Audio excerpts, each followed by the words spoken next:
Hi, I'm Femi Okay. I'm Malika Bilal, and you're in the stream. US President Donald Trump once said that he'd treat young, undocumented immigrants with heart. But the government's plan to end the Deferred Action for Childhood Arrivals program has many of its beneficiaries looking for the compassion he previously promised. Today, we speak with DACA recipients to learn more about the fight to ensure their dreams of prosperity live on. Hi, I'm Bruce Morrison. I consult and represent people on immigration, and I'm in the stream. Launched in 2012 by President Barack Obama, the Deferred Action for Childhood Arrivals program, or DACA, protected hundreds of thousands of undocumented immigrants who were brought to the United States as children, granting them temporary residency and eligibility to work and study. For many DACA residents, the US is the only home they've ever known, but the Trump administration says the program is unconstitutional. Last week, US Attorney General Jeff Sessions announced that DACA would be phased out, saying it yielded terrible humanitarian consequences and gave jobs to illegal aliens at the expense of hundreds of thousands of Americans. The announcement sparked protests across the U.S., from California to Washington, D.C., and drew criticism from some lawmakers. Congress now has 6 months to figure out a legislative solution for DACA's approximately 800,000 recipients. Well, the stream spoke with protesters rallying in front of the White House to hear their concerns shortly after the decision was made to end the program. I just think it's so inhumane to end it like this. It's so inhumane to mess with lives like this, because we all have rights. I once heard someone say, I don't have a vote, but I have a voice. And I completely agree with that. I don't have a vote, I can't vote, but I do have a voice, and I know that I have rights, and I have to fight for those rights. It's like a slap in the face, because you grew up with these people, you have their traditions, you take part of it, you know their history, their language, probably more so than the majority of the country. Like, we work hard, we try to be out Americans, like we try to be more American than them and try to say, like, I know so much about your history and your people and what's going on here, like, why don't you just accept me just because I was born in a different place?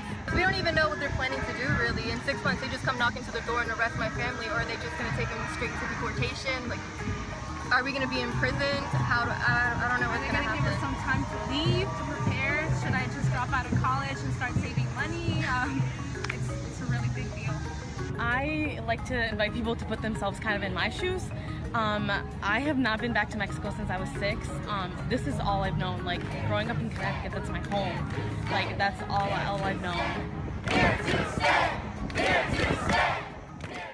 So what are the consequences of ending DACA, and what will happen to the people who need it? Joining us in the studio to discuss it, we have Megan Esabi. She is the Director of Immigration Advocacy at Asian Americans Advancing Justice. That's a non-profit civil liberties group. Catalina Velasquez is a DACA recipient and an active member of United We Dream, an immigration youth network. Sudhana Singh is a student at Trinity Washington University. She's benefited from the DACA program since 2012. And on the phone in Atlanta, Georgia, Raymond Patolan. He is a DACA recipient in addition to being an immigrants' rights activist. It's good to have you here, everybody. At the end of that little report that we had from DACA recipients who were protesting, did you hear the chant?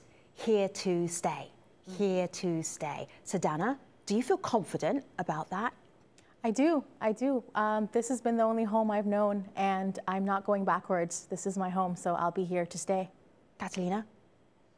I think it speaks to the resilience and power of immigrant communities. I mean, people forget that 11 million undocumented immigrants leaving this country is larger than the population size of Tunisia in North Africa, Hungary in Eastern Europe, and comparable to the population size of Cuba. This is a substantial group of people. Raymond, are you here to stay? I agree. I would definitely say that I am here to stay. This is the only home I've ever known, just like Sudhana said. I moved here to this country from the Philippines when I was 1 and grew up listening to the same music, watching the same TV shows as my friends, and I feel as though I'm just as American as anyone else. We got a tweet here from El Moreno that says his handle, and I think he would agree with all of you. He says, DACA allowed me to earn my bachelor's in biology and the ability to work towards my master's to become both a physician assistant and a scientist. So lots of accolades there. He goes on to say, though, if he lost those protections that he's gained under DACA, he would revert back to living in the shadows under the fear of being sent back to a country that I've never lived in. Raymond, you mentioned that you were born in the Philippines. Can you relate to this idea of living in the shadows, and what is that like for people that don't understand that? Certainly. For people that don't understand the concept of living in the shadows, when you're an undocumented person and when you're really young and it's hard to understand exactly what it means to be undocumented, most parents, if they tell their children at all that they are undocumented, they caution them against sharing their immigration status with anyone, because if you tell the wrong person, that could put your entire family in jeopardy of being sent back to a country that you left so long ago. And that was certainly what my parents told me. And for the longest time, I didn't share my immigration status with anyone. And when I finally did, I was met with this indifference and with this confusion, like, why is it that our system prevents you from being able to access the same benefits that we have had access to growing up, like a driver's license, like being able to work legally, like being able to think about where you're going to go to college without that kind of fear and anxiety. And it wasn't until after the DACA program's inception in 2012 when immigrants were finally able to truly come out of the shadows and share their stories, just like so many are doing today. Raymond, I've got a picture of you standing on the doorstep with your little brother, and I know people, as you're telling your story, will wonder, how come you didn't have documents? Because everyone has a different story as to how they're in the United States and then had to sign up for DACA because they wanted to be able to do everything that their peers were doing. So what's your story? How did you get to have no documents? What happened to you? Yeah. So that's a really good question. And I would definitely preface by saying that every single undocumented person here in this country has their own unique story, and everyone gets to where they are through their own set of unique circumstances. And for me, I moved here to the United States from the Philippines when I was 1, and we came legally. My father at the time had actually given up his dreams of going to medical school because he had met my mother and promised her that one day he was going to take our entire family to the United States so that we could pursue better opportunities. The education system here in America is so much better than in the Philippines.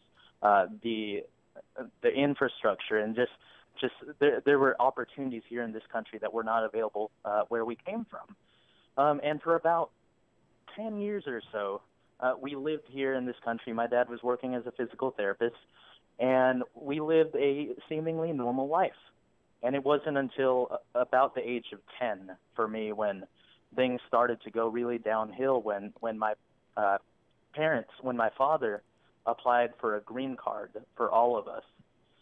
But in order to get that green card, he had to pass a set of English examinations, English exams that tested his speaking ability, his writing, his listening, and his reading comprehension. And he was able to pass every section of that test except for the speaking section, which he failed over and over and over again by very small margins.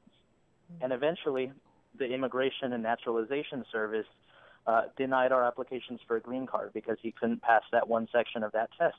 And we were unable to, we exhausted all of our opportunities for appeal. And eventually, we were left with a very important choice. Do we stay here in the United States and risk being arrested and deported back to a country that we left over 10 years ago because we had overstayed our visas? Or do we stay here in the or do we go back to the Philippines and build a new life there? And obviously we decided to stay because this is our home. And Raymond, I know that there's empathy and understanding among our community members for your story because I'm seeing stories like it, but there's also this floating around on the internet. This is not specifically from our community, but I wanted to share these tweets because some of them are replies to President Donald Trump himself. Sal says, "Why are DACA illegals facing uncertainty? Their parents chose to break the law and our government has chosen to ignore it." I'm going to show a few more. Sadana, this person says, "Just another fine example of our higher educational system. I had to pay for my kids' college. DACAs get a free ride. No loans for them." And William says, "I couldn't afford to send my daughter to college, but these illegals get a free ride." So lots to talk about a free ride. You're at university now. What do you make of that, and how will that change in these next 6 months, if at all? Well, first of all, I will say to address the term illegal, no human being is illegal, and we don't consider ourselves illegals. To address the free ride aspect of it, I graduated high school in the state of Georgia in 2005 and was not able to go to college in that state. I was barred from entering any of the big 5 universities there, and I had no way to get federal grants, loans, private scholarships, the Pell Grant. It was all barred from me. I had to give up my dream of going to college at 19 years old when I'd seen all my friends move on and pursued their dreams. I had to wait 9 years to be able to go to college. The normal American student, the normal American child growing up in America does not have to wait 9 years for the chance to go to school. They can follow that traditional path where they tick off all of these boxes, these rites of passage that I wasn't able to tick off. I wasn't able to get my driver's license at 16. Obviously, I'm not able to vote. There's a lot of things that I missed in those years that took me a long time to achieve.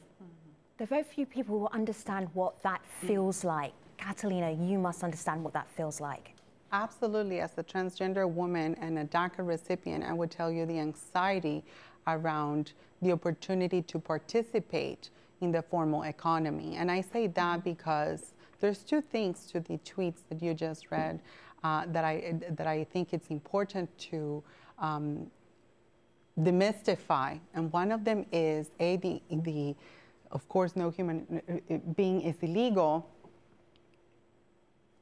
Being an authorized immigrant is not a criminality status, right? And I think that most folks in the United States take it to that level, not understanding their own immigration laws. It is equivalent to a civic infraction. And so when we're criminalizing, it's just another way of white supremacy to take all sorts of groups of people of color, and put them in a bucket where we are seen as demons and bad people. Absolutely. We barely have access to anything. So like before we even have a conversation on DACA, we need to talk about what DACA extends. And DACA is nothing but the opportunity for you, the beneficiary, to purchase the employment authorization card, which is almost $500, right? So you're paying for your paperwork. You're paying for your paperwork. Yes. You get the paperwork. And a lawyer, I'm presuming? Absolutely. You can't just navigate legal channels without legal assistance. There's fees to that. Once you get deferred action for childhood arrivals, it does not guarantee a job. Exactly. It facilitates your ability to enter the formal economy and apply for jobs. As a trans woman, that was really difficult. There's no employment protections for transgender people. Now that I hold a job, we have the current administration threatening that. And so it's the anxiety, it's the fear, and also the lies, right? This is not unconstitutional. There's legal precedent within the executive branch that has shown year after year, from Reagan, Bush, Clinton, like prosecutorial discretion has been used, and it has been used throughout the administrations to provide relief for different groups of immigrants, whether it's victims of the Haiti earthquake a couple of years ago who were extended temporary protected status, or DACA recipients. And so I think that we must fight the lies. And Catalina, so you mentioned some of the hurdles, one could call them, that you have to go through to actually make sure that you were listed under DACA status. So even with all of that, there are still fears. And Megan, I want to direct this tweet to you. This is someone who tweeted in saying that dreamers can't return to the shadow if all their information was given away. And so part of that is those hurdles was giving your information willingly to the government in exchange for this status. people now are fearing what that might mean. Are those fears validated, and what should they do with them? Yeah, I mean, we know that this administration has given us mixed signals about DACA recipients before this announcement. They've arrested and detained some DACA recipients despite saying they wouldn't in some instances. Most recently... What are those instances? Because if you are a DACA recipient, you are temporarily legal and you have documentation. How can then you be detained? Well, so there was an instance in Seattle where they arrested, I believe they arrested the man, the DACA recipient, because they were arresting his father, who didn't have DACA, and then frankly lied and said, oh, he's a member of a gang, so we're justifying rescinding his DACA. But there was absolutely no basis for that. His lawyer said it was absolutely made up. And it's not the first or the only time we've heard the ICE, which is, immigration enforcement agents have lied about enforcement, because essentially this administration has given them free rein to do whatever they want. So while Trump tweeted that DACA recipients' information will be safe for at least the next 6 months, we don't really know what's going to happen. I would say for the majority of folks, they're not going to immediately go after them to deport them, at least in the short term. But this administration changes their mind every day, and for some folks, they may get swept up in raids or other enforcement actions. I'm just going to share a tweet here. Raymond, you tweeted this on the 5th of September. Heard at LaGuardia, waiting for flight to Atlanta by gate. LaGuardia Airport is in New York. Woman to her husband, we're finally starting to get rid of these damn illegals. Are you feeling that America has changed in its attitude towards you, or is this just a random woman who doesn't know what she's talking about? I think it's really interesting. I think these really xenophobic beliefs about immigrants in this country and about people of color in general have been around for decades. But I think that with the election of President Donald Trump last November, a lot of it has gone from being very latent to now being very visible and very palpable. And I think with the election of Trump last year, it's validated so many people's beliefs in how we should treat people in this country who don't fit into that mold of what it means to be American. So there's that, but at the same time, now more than ever, I see this surge of people who are incredibly supportive, who are starting to show more and more empathy towards the plight of immigrants in this country, especially undocumented immigrants, especially immigrants who are doubly persecuted, people who are part of the LGBT community, perhaps, who are also undocumented. And I just see this really great outpouring of support, and I have no doubt that with this kind of movement that we're building all over the country, that we will mount whatever kind of defensive we need against this administration to ensure that the almost 1 million DACA recipients who are here in this country today are protected or continue to be protected from deportation through legislative action. So we're going to continue to fight, and we're going to continue to push. And it's not even just about the 800,000 or so DACA recipients. It's about all 11 million of the undocumented immigrants who are here in this country. And I would push back against the narrative that these children who are DACA recipients, who came here through no fault of their own, who are young and innocent, and they shouldn't have to pay for the sins of their parents. I think it's really important for people to realize that everyone who comes here to this country comes here for a reason, and that is in the search of better opportunities for themselves and their family. And I think that everyone can relate to that. And it's not fair to demonize our parents and to demonize our relatives who brought us here for us to be able to stay here permanently. I wanted to share a video comment we got from someone named Fatima. She's a DACA recipient. You take a look at my laptop here. She was profiled in this Daily Beast article in 2016, coming out as an undocumented Muslim immigrant in Trump's America. And she talks about her mom, who was an undocumented immigrant, who received work papers underneath the Reagan administration. And so at one point was working in a Trump hotel. Have a listen to what she told the stream. I think what's interesting about my story is that my mother actually worked at a Trump casino for over 15 years in Atlantic City. So the Trump name has actually been kind of this looming presence in my life since childhood. And it's definitely surreal knowing that he's president and not my parents' employer.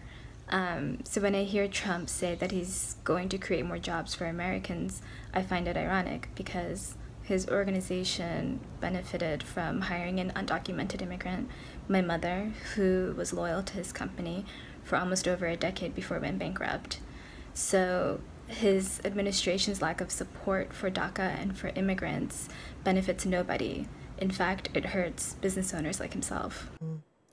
So all three of our guests are kind of nodding their head there. Sedona, you were maybe nodding the most vociferously, so I'll pass this over to you. But there's a lot of talk about there being an economic incentive for DACA recipients to stay. And I know that you told our producers ahead of the show, you've been paying taxes since you were 19, so you are contributing to the American society. What do you make of her comment? She was absolutely right. We came to this country and we knew there were laws that we had to obey. So we went out of our way to be able to pay taxes when we had a job and follow the rules as they were set out. And even though I couldn't go to college at 19, when I got a job, I wanted to pay taxes. I wanted to contribute. I wanted to put in my share because I knew someday I was going to do better things and I wanted to be part of the country. And as she said, my mom as well has been working in this country for the past 20 years. And she's been paying taxes as well. We're not taking from anyone else's, we're contributing to the whole. I think that any conversation around immigration has to closely look at foreign policy. And the way the United States shows up in the world is extremely militaristic and predatory capitalist, meaning it outsources like small businesses in other countries, exacerbating poverty. I come from Colombia.